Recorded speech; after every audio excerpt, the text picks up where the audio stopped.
सभी को नमस्कार।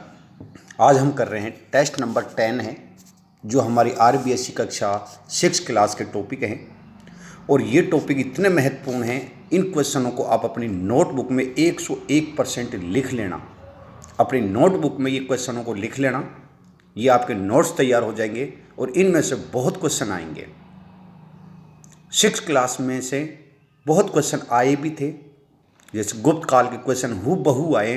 जैसे मैं पिछला जो टेस्ट बनाया था उसमें जब क्वेश्चन बना रहा था तो 6 क्लास में केवल हूबहू एक शब्द तक चेंज नहीं किया, वो क्वेश्चन आए थे। तो आरबीएससी की बुक में से ही क्वेश्चन आएंगे। शुरुआत करते हैं हम टेस्ट नंबर 10। 9वां हो चुका है ये, लेकिन यूट्यूब पे मैं अपलोड नहीं किया था, केवल ग्रुप में किया था और अब ग्रुप में ही होंगे, यूट्यूब पे अब नहीं होगा, ये लास्ट है। शुरुआत करते हैं पहले क्वेश्चन से। पत्थर के बाद मनुष्य ने धातुओं में सर्वप्रथम किस धातु की खोज की थी? ये तांबे की थी। सर्वप्रथम 1922 में पंजाब में हड़प्पा, तत्पश्चात सिंधु के खालिस्तान नामक स्थान पर सिंधु सरस्वती नगर सभ्यता का पता चला, तो वो थी मोहनजोदड़ो। प्रश्न 3, सिंधु सरस्वती सभ्यता का कौन सा स्थल पाकिस्तान में नहीं है? धोलावीरा, जो कि गुजरात में है, वो गुजरात में है। 4, सिंधु सरस्वती सभ्यता की सबसे बड़ी विशेषता थी उन्नत औद्योगिक व्यवस्था। प्रश्न 5, सिंधु सभ्यता में सामाजिक वर्ग थे 3, शासक वर्ग, मजदूर, किसान वर्ग और व्यापारी वर्ग। प्रश्न 6, कौन सा सही नहीं है? तो वेणेश्वर बाण नदी के किनारे है, ये गलत है। वेणेश्वर कातली नदी के किनारे है। प्रश्न 7, मत्स्य जनपद की राजधानी बैराठ। 8, ताम्रपाषाणकालीन वस्तुएं भारी मात्रा में प्राप्त हुई वेणेश्वर में। प्रश्न 9, किस स्थान से अशोक के शिलालेख प्राप्त हुए हैं? बैराठ के। प्रश्न 10, पचमता जो आहट-बनास सभ्यता से संबंधित है तथा जो हड़प्पा के समकालीन है, कहाँ पर है? ये राज संबंध में है। अब आपके जो अगले जो टेस्ट होंगे हमारे, वो होंगे राजस्थान अध्ययन, जो कि हमारी 9 से 12 तक बुक चलती है स्कूलों में। राजस्थान अध्ययन के उनके टेस्ट होंगे और वो केवल राजस्थान से रिलेटिव हैं। आपको पता ही होगा, जो हमारी अब रीट आ रही है, जो सेकंड पेपर होगा, वो केवल राजस्थान से ही रिलेटिव होगा। फर्स्ट लेवल में 180 नंबर की राजस्थान जीके है, सेकंड लेवल में 130 की जीके है। तो अब आप सेकंड ग्रेड, फर्स्ट ग्रेड और रिट, चाहे वो मैथ साइंस का स्टूडेंट हो, चाहे वो आर्ट्स का स्टूडेंट हो, चाहे वो कॉमर्स का स्टूडेंट हो, सभी के लिए ये टॉपिक कंपलसरी हैं। मैथ साइंस वाले के लिए भी जीके आएगी, फर्स्ट लेवल में भी और सेकंड लेवल में भी जीके आएगी। ध्यान रख लेना, मैथ साइंस के जो स्टूडेंट हैं उसके लिए भी कंपलसरी है जीके। रिट के लिए जो सेकंड पेपर होगा, पात्रता तो आप क्वालिफाई कर जाएंगे, पात्रता की सिरदर्दी बंद कर दीजिए। आप सेकंड पेपर पे आप ध्यान दीजिए, क्योंकि सेकंड पेपर पे ध्यान देंगे तो फर्स्ट पेपर आपका क्लियर हो ही जाएगा। तो हम शुरुआत आपको बता देता हूँ वो टेस्ट के बारे में थोड़ा सा, क्योंकि कई बार हो जैसे कोई यूट्यूब पे जुड़ा हुआ हो, ग्रुप में नहीं है, तो उनके लिए बेनिफिट हो जाएगा। तो ये डेट वाइज ध्यान रख लेना, आप भी कर सकते हैं तैयारी। First grade, second grade, REET, RTET all competition के लिए टॉपिक और डेट टेस्ट के लिए राजस्थान अध्ययन कक्षा 9 का है। 13 तारीख को होगा हमारा 1857 की क्रांति और राजस्थान के क्रांतिकारी। ये 2 टॉपिक हैं जो हमारी कक्षा 9 की बुक में है। आप कक्षा 9 की बुक में से पढ़ सकते हैं। अगर 9 की बुक में से भी नहीं पढ़ो तो आप कोई सी भी गाइड से पढ़ सकते हैं, यही टॉपिक पढ़ लीजिए। अगर आपके पास राजस्थान अध्ययन की बुक नहीं है तो टॉपिक कहीं से भी पढ़ लीजिए, टॉपिक यही रहेगा 1857 क्रांति और राजस्थान के क्रांतिकार। 14 तारीख को होगा करंट जीके, और करंट जीके केवल राजस्थान जीके होगी। राजस्थान जीके का करंट होगा, केवल राजस्थान से रिलेटिव। जो अभी मैं ग्रुप में भेज रहा हूँ वो ऑल इंडिया का भेज रहा हूँ, लेकिन सिर्फ टेस्ट होगा राजस्थान जीके का। 16 को होगा राजस्थान के प्रमुख किसान आंदोलन और राजस्थान में जनजाति आंदोलन। 19 को होगा राजस्थान में जनजागृति, प्रजामंडल, राजस्थान का एकीकरण, राजस्थान की शौर्य परंपरा। ये होगी कक्षा हमारी 9th कंप्लीट। ये टॉपिक होंगे हमारे 13, 14, 16 और 19 तारीख को। अब कक्षा 10 का है, 22 तारीख को होगा राजस्थान का इतिहास एक परिचय, राजस्थान के प्रमुख संत और लोक देवता। 25 तारीख को होगा हमारा राजस्थान के उत्सव, त्योहार, मेले, राजस्थान के वस्त्र, आभूषण, राजस्थानी चित्रकला और लोक कलाएँ। ये 25 तक का सिलेबस मैंने आपको भेजा है। इसके बाद और जैसे 25 को कंप्लीट हो जाएंगे मैं और सिलेबस आपको भेज दूंगा। तो ये हमारे टॉपिक वाइज टेस्ट हैं, आप इनकी तैयारी कर सकते हैं। चलिए क्वेश्चन नंबर 11 पे चलते हैं हम। कौन सा सही है? बागोर भीलवाड़ा बनास संस्कृति, ये भी राइट है। बालाथल उदयपुर जो कि ताम्र पाषाण कालीन है, ये भी राइट है। नोहो भरतपुर ताम्र युगीन है, ये भी राइट है। अतः सभी सही है। प्रश्न 12, परमार वंश की राजधानी रही चंद्रवती है, ये आबू रोड के निकट आबू और सिरोही में है। जो वर्तमान में जो परमार की वंश की राजधानी चंद्रवती है वो वर्तमान में कहाँ पर है? आबू रोड के निकट आबू सिरोही में है। 13, भीमबेटका का पूरा स्थल कहाँ पर है? ये वर्तमान मध्य प्रदेश में जो भीमबेटका पूरा पाषाणी पूरा स्थल है। 14, मेहरानगढ़ किस युग का स्थल है? नवपाषाण युग का। महान स्नागार किस स्थान पर मिले हैं? मोहनजोदड़ो। तो अब इसमें से क्वेश्चन कैसे भी हो सकते हैं। प्रश्न 16, हड़प्पा सभ्यता से अग्निकुंड के साक्ष्य किन स्थानों से मिले हैं? ये मिले हैं कालीबंगा, लोथल से। 17, किस स्थान पर पक्की मिट्टी के खिलौने मिले हैं? मोहनजोदड़ो। कपड़े के टुकड़े, ये आप एक्स्ट्रा लिख सकते हैं भाई। कपड़े के टुकड़े, व्यक्ति की कढ़ाईदार वस्त्र पहने पत्थर से बनी मूर्ति मिली मोहनजोदड़ो में। अर्थात मोहनजोदड़ो में क्या मिले भाई? पक्की मिट्टी के खिलौने मिले, कपड़े के टुकड़े मिले और व्यक्ति की कढ़ाईदार वस्त्र पहने पत्थर से बनी मूर्तियां भी मिली है। 18, हड़प्पा सभ्यता का कौन सा नगर तीनों भागों में बटा हुआ था? धोलावीरा बटा हुआ था। सुमेलित नहीं है। हड़प्पा रावी नदी के, मोहनजोदड़ो सिंधु, कालीबंगा घग्गर, लोथल ताप्ती। ये लोथल ताप्ती नहीं है बल्कि भोगवन नदी के किनारे है जो कि गुजरात में है। प्रश्न 20, सुमेलित कीजिए। तांबा, ये तांबा राजस्थान में है। सोना कर्नाटक में है। टीन ये हमारे अफगानिस्तान में। बहुमूल्य पत्थर गुजरात में, अर्थात सी राइट आंसर है। 21, हड़प्पा के लोग ईरान से किस धातु का आयात करते थे? टीन का आयात करते थे। 22, सिंधु सरस्वती सभ्यता के किन भागों में नगर सभ्यता का विकास हुआ है? मैदानी भागों में। 23, मेसोपोटामिया की सभ्यता विकसित हुई है दजला और फरात में। महात्मा बुद्ध ने अपना पहला उपदेश दिया था सारनाथ में। 25, जैन धर्म के 24वें तीर्थकर महावीर। 25, चार वेदों में सबसे पहले लिखा गया था ऋग्वेद, या चारों वेदों में सबसे प्राचीन वेद है ऋग्वेद। 27, वैदिक साहित्य के संबंध में सही नहीं है। अथर्ववेद चिकित्सा विधि व रोगों से संबंधित ज्ञान है। सामवेद देवताओं की पूजा करने के सभी मंत्र हैं। ऋग्वेद सबसे नवीन वेद है। यजुर्वेद यज्ञों में प्रयुक्त होने वाले श्लोक एवं मंत्र है। अर्थात इसका राइट आंसर सी है, जो कि ऋग्वेद सबसे नवीन नहीं बल्कि सबसे प्राचीन वेद है। ये गलत है। 28, वैदिक काल में शिक्षा का माध्यम व विदुषी। तो वैदिक काल में शिक्षा का माध्यम संस्कृत थी और लोपामुद्रा और सुधा उसकी विदुषी थी। इसके अलावा और भी विदुषी थी, अपाला, लोपामुद्रा, सुधा, घोषा, ये सभी वैदिक काल की विदुषियां हैं। 29, वैदिक काल में आश्रम जीवन को कितने भागों में बांटा? 4 भागों में बांटा। ब्रह्मचारी जो कि 0 से 25 वर्ष होता है, गृहस्थ आश्रम जो कि 25 से 50 होता है, वानप्रस्थ आश्रम जो 50 से 75 वर्ष होता है, संन्यास आश्रम जो कि 75 से 100 वर्ष होता है।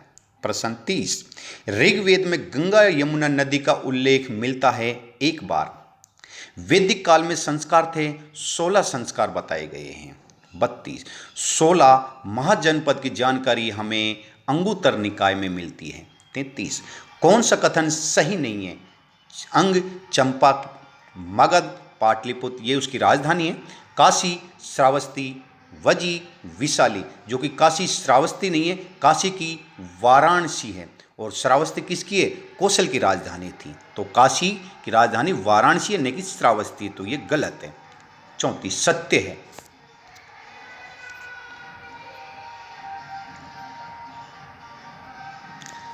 गांधार, तक्षशिला, कंबोज, राजपुर, सूरसेन, मथुरा अर्थात ये सभी सत्य हैं, ये इनकी राजधानी है। 35 महाभारत काल पांडवों ने अज्ञातवास किस महाजनपद क्षेत्र में बिताया था? मत्स्य।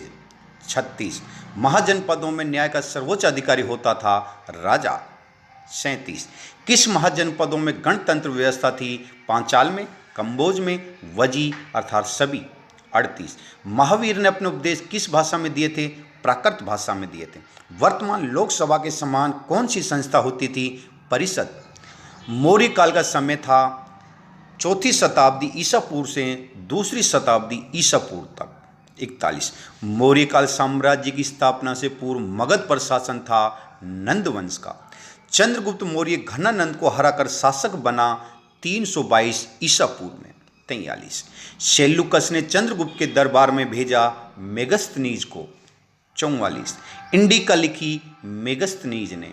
45 कौन सा कथन सही है? चंद्रगुप्त के जीवन में अंतिम काल में अपने पुत्र बिंदुसार को राज्य सौंप दिया। चंद्रगुप्त ने चंद्रबाहु को श्रवणबेला गोला में अपना गुरु बनाया। चंद्रगुप्त ने जैन धर्म ग्रहण कर लिया अर्थात ये सभी। 46 किसको अमित्रघात कहते हैं? बिंदुसार को कहते हैं। 47 अशोक सम्राट बना 669 ईसा पूर्व। 48 अशोक के अधिकतर अभिलेख किस भाषा में लिखे? प्राकृत भाषा में। अधिकतम पूछा है भाई। 49 सत्य है धर्म प्रचार के लिए भेजे गए प्रचारक, यानी कि धर्म प्रचार के लिए भेजे गए प्रचारक कौन थे? उनके बारे में ये सत्य है। सोन उत्तरा स्वर्णभूमि भेजा, महेंद्र संघमित्रा सिंह भेजा और महारक्षित यवन भेजा अर्थात ये सभी राइट हैं। 50 विभिन्न शासकों के काल का क्रम है। मौर्य आया, फिर शुंग आया, फिर सातवाहन आया, उसके बाद कुषाण वंश आया। ये वंशज के काल हैं। 51 किस शासक ने अश्वमेघ यज्ञ की स्मृति में अश्व के चित्र अंकित सोने के सिक्के चलाए? ये समुद्रगुप्त जो कि भारत का नेपोलियन कहलाता है। 52 चीनी यात्री फहान किसके शासनकाल में भारत आया? बिंबिसार के। जिसने अभी लाइक और सब्सक्राइब नहीं किया है वो तुरंत और लाइक और सब्सक्राइब कीजिए। जिसने लाइक और सब्सक्राइब नहीं किया है वो लाइक और सब्सक्राइब तुरंत कीजिए। प्रश्न नंबर है 52 चीनी यात्री फाहान किसके शासनकाल में भारत आया? बिंबिसार के। फाहयान पूछा है भैया। 53 चंद्रगुप्त द्वितीय के नवरत्न में सम्मिलित नहीं था? फाहयान नहीं था। कालिदास, अमर सिंह, छपागणक ये थे और उसके बाद और भी थे नौ रत्नों में धन्वंतरी, शंकु, वेताल भट्ट, घटक पर्व, वराह मिहिर, वरुचि शामिल थे। 54 भारतीय इतिहास के स्वर्ण युग माना जाता है। गुप्त वंश को भारतीय इतिहास के स्वर्ण काल का युग माना जाता है। 55 प्रयाग प्रशस्ति लिखी हरिसेन ने। 56 किस अभिलेख में बुद्ध धम्म संघ का अभिवादन करता है? बाब्रू अभिलेख में। प्रश्न 57 मेगस्थनीज कौन था? ये सेल्यूकस का राजदूत था, सेनापति नहीं राजदूत था। 58 आचार्य चाणक्य को किस नाम से जाना जाता है? कौटिल्य के। 59 मौर्यकालीन लौह प्रगल्भ भट्टियों के अवशेष कहाँ प्राप्त हुए? ये हुए ईसवाल, जो कि ईसवाल कहाँ पर है? उदयपुर में। 60 भारतीयों को अनादिकाल से लोहे को गलाने की कला का ज्ञान रहा था, यह कथन किसका था? ये विल्सन का था। 61 किस वस्त्र की संपूर्ण दुनिया में मांग रहती थी? ये रहती थी ढाका के मलमल की। 62 लौह स्तंभ है मेहरौली। 63 बुद्ध के अवशेषों को कितने भागों में बांटकर अलग अलग स्थानों पर स्तूप बनाया गया? 8 भागों में। स्तूप किसे कहते हैं? जो कि पूजा के रूप में पवित्र स्थान को स्तूप कहते हैं। ये ध्यान रखना भाई, जो ये मैथ साइंस के स्टूडेंट हैं उनके लिए भी जीके कंपलसरी है, चाहे वो रिट का हो, चाहे सेकंड का हो, चाहे वो फर्स्ट ग्रेड का हो, उनके लिए कंपलसरी है। और जो ये हमने टेस्ट शुरू कर रखा है ये आपके लिए बहुत ही महत्वपूर्ण, मैं ज़्यादा तो नहीं कहूँगा, जब आपके एग्जाम होंगे उस समय इसका महत्व पता लगेगा आपको। जब आप देख के एक बार अचंभित हो जाओगे कि काश मैं उन क्वेश्चनों को मैं पढ़ लेती या पढ़ लेता तो मेरे ये एक दो क्वेश्चन गलत नहीं होते, फिर पछतावा ही रह जाएगा। ये याद रख लेना मेरी ये बातें, सिर्फ पछतावा ही रहेगा, बाकी और कुछ नहीं मिलेगा।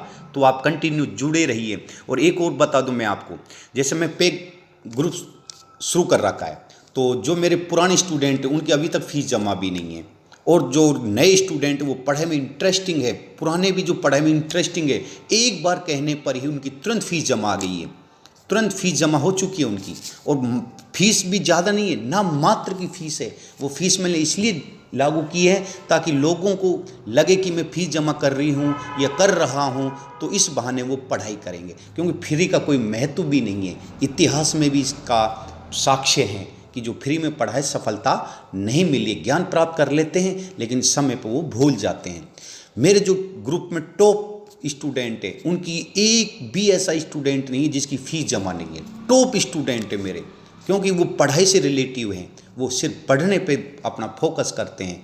जो गुरु की मेहनत है वो मेहनत नहीं रख रहे हैं, तुरंत उन्होंने जमा करवाई है। ऐसे स्टूडेंट होने चाहिए। और मुझे ग्रुप में भरने की कोई आवश्यकता नहीं है, क्योंकि मुझे ग्रुप भरूंगा तो मुझे कोई फ़ायदा नहीं है। मुझे तो बेस्ट चाहिए, चाहे वो 10 हो, चाहे 20 हो, चाहे 50 हो। धीरे धीरे मैं ग्रुप में से रिमूव भी कर रहा हूँ, बहुतों को मैं रिमूव भी कर दिया है। जेंट्स ग्रुप में मेरे पास इतने लगभग 80-90 थे, अब मात्र 30-40 ही बचे हैं। प्रश्न है हमारा 64। श्वेत पाषाण संगमरमर से निर्मित प्रसिद्ध स्तूप है। ये स्तूप है अमरावती शहर में कृष्ण नदी के तट पर। 65।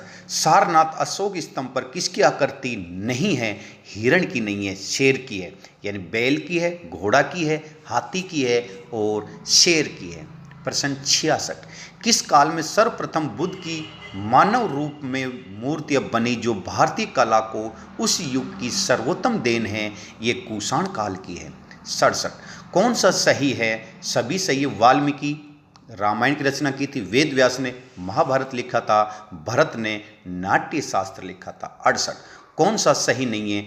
बाणभट्ट पंचतंत्र, पंचतंत्र की रचना आपको पता है विष्णु शर्मा ने की थी, बाणभट्ट ने हर्षचरित्र की रचना की थी।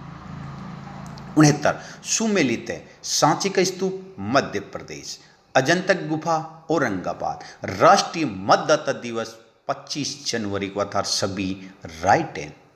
प्रश्न नंबर 70। मतदान दल में सम्मिलित पीठासीन अधिकारी व अन्य अधिकारियों की नियुक्ति करता है जिला निर्वाचन अधिकारी। ये क्वेश्चन हो गए आपके 70 में से आपके कितने राइट हैं ये आप जरूर बताएं। अपना नाम जरूर लिखें। आप नाम नहीं लिख रहे हो ग्रुप में, केवल नंबर सेंड कर देते हो मेरे इतने राइट हैं। आप नाम भी लिखिए। कई बार ऐसा हो जाता है मैंने कुछ नंबर नाम सेव कर रखा और आपका कुछ नाम हो सकता है, तो इसलिए आप अपना नाम जरूर लिख के सेंड करें। और आपको ये पेपर अगर अच्छा लग रहा हो तो ज़्यादा से ज़्यादा लोगों को शेयर कीजिए ताकि मुझे भी और मोटिवेट मिले। और ये पेपर का सिलेबस मैंने बता दिया है। ये जो सिलेबस है ये आपके सेकंड ग्रेड में भी है, फर्स्ट ग्रेड में भी है और रिट में भी है, तीनों में है। आर्ट्स वाले स्टूडेंट के लिए भी है, मैथ साइंस वाले स्टूडेंट के लिए भी है। मैथ साइंस वाले स्टूडेंट्स जो साइंस वाले हैं या मैथ वाले उनके लिए भी है, जो कॉमर्स वाले हैं उनके लिए भी है। कॉमर्स वालों के लिए सबसे बेस्ट रिट है, सबसे बेस्ट रिट है और फर्स्ट ग्रेड है। रिट इसलिए है क्योंकि ये पोस्ट ज़िंदगी में जो आई है दोबारा इतनी नहीं आएगी, तो आप तैयारी कंटिन्यू करते रहें। अगर आपको ये अच्छा लग रहा है ज़्यादा से ज़्यादा लोगों को शेयर कीजिए। और जो आपकी रिट है पात्रता, जो जुलाई में होगी, ये तो केवल एक पात्रता है, ध्यान रखना, केवल पात्रता, केवल आपको पास होना है। पास हो जाओगे उसके बाद दूसरा पेपर होगा और वो पेपर आपका महत्वपूर्ण है, वो माइनस मार्किंग है। जो पात्रता है वो माइनस मार्किंग नहीं है। तो आप अपने सेकंड पेपर पे फोकस कीजिए। सेकंड पेपर पे फोकस करेंगे तो आपका सेकंड ग्रेड भी तैयार हो जाएगा और आपका सेकंड पेपर भी तैयार हो जाएगा और आपका जो पात्रता है रिट वो भी क्वालिफाई कर जाओगे। तो एक तीर से तीनों शिकार हो जाएंगे। तो आप ये ध्यान रखें, कंटिन्यू तैयारी करते रहें। चाहे आपका कोई भी प्रोग्राम हो या कुछ भी हो, आप टेस्ट तो कंपलसरी दीजिए, क्योंकि आपने देखा भी होगा इतने दिनों से मेरा कोई भी टेस्ट आज तक पोस्टपोन्ड नहीं हुआ। चाहे कितना ही मैं बीमार हुआ हो या कोई भी इमरजेंसी काम हुआ हो, मैं कभी नहीं हुआ हूँ, इतना ज़रूर हो सकता है, 2-4 मिनट आगे पीछे हो सकता है। 1 बजे का टाइम है, मैं 1:15 बजे भेज दिया होगा। जिस दिन हॉलीडे होता है उस दिन 1 बजे का टाइम होता है, और जिस दिन स्कूल होती है, स्कूल का हॉलीडे नहीं होता है, उस दिन मेरा टाइम ज़रूर 1:30 बजे या 2 बजे पेपर सेंड करता हूँ। चलिए, सभी को धन्यवाद।